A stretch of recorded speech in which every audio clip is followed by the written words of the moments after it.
টানা কয়েকদিনের শ্বাসরুদ্ধকর পরিস্থিতি কাটিয়ে একটু একটু করে স্বাভাবিক হচ্ছে নাগরিক জীবন। পেছনে ফেলে ভয়াবহ অরাজকতায় ভরা দুঃসহ সব স্মৃতি, জ্বালাও পোড়াও, ভাঙচুর, লুটতরাজ। সোমবার কারফিউ জারির 10ম দিনে সকাল থেকেই রাজধানীতে শুরু হয় কর্মজীবী মানুষের ব্যস্ততা। বেলা বাড়ার সঙ্গে সঙ্গে মানুষের সংখ্যা বাড়ার পাশাপাশি বাড়তে থাকে যানবাহনের সংখ্যাও। তবে গত কয়েকদিনের তুলনায় এদিন সড়কের গুরুত্বপূর্ণ সব পয়েন্টে পুলিশ সহ আইন শৃঙ্খলা রক্ষা বাহিনীর উপস্থিতি ছিল চোখে পড়ার মতো।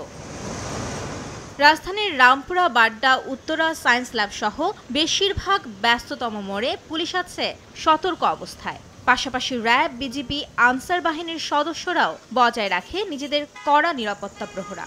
জননিরাপত্তা জোরদার ও সড়কে যানবাহনের শৃঙ্খলা রক্ষায় অন্যান্য দিনের মতো কাজ করতে দেখা যায় সেনাবাহিনীকেও। খামেরা তো দাগ হয় কিভাবে? এই যে ভাবি, দাগও যাবে রাগও যাবে, নিন চাকা সুপার হোয়াইট।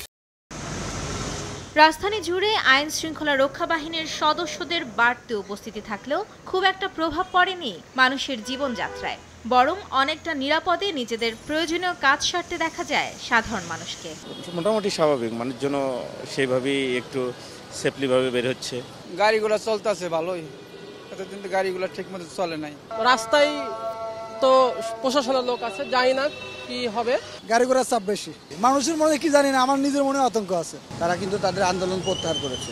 এখন যারা আসবে তারা সবাই দুষ্কৃতিকারী। আর এই দুষ্কৃতিকারীদের প্রতিরোধ করতে আমরা আছি। আমরা জনগণের নিরাপত্তা এবং জনগণের যানবাহনের নিরাপত্তার জন্য যা কিছু করার আমরা সেইভাবেই আমরা ব্যবস্থা নিচ্ছি। এদিকে মিরপুরের ইসিবি চত্বরে দুপুরের দিকে তৈরি হয় কিছুটা উত্তেজনা। পুলিশের দিকে লক্ষ্য করে একদল তরুণ ইট পাটকেল নিক্ষেপ করলেও অল্প সময়ের ব্যবধানে পরিস্থিতি নিয়ন্ত্রণে আনে পুলিশ। ঘটনাস্থল থেকে একজনকে আটক করে নিয়ে যেতে দেখা যায়। রাজধানীর বাড্ডা থেকেও আটক করা হয় 3 জনকে। টানা কয়েকদিনের সহিংসতায় হতাহত কিংবা শুধুমাত্র সরকারি বেসরকারি সম্পত্তির ক্ষয়ক্ষতি নয়, টান পড়েছে মানুষের জীবন জীবিকায়ও। আর তাই দ্রুতই সংকটময় পরিস্থিতি কাটিয়ে ফের ঘুরে দাঁড়াবে দেশ। ফিরবে আগের মতো শান্তি শৃঙ্খলা, নিরাপত্তা, এমনটাই প্রত্যাশা আপামর মানুষের। মাইমুনা হায়দার চৌধুরী, সময় সংবাদ, ঢাকা।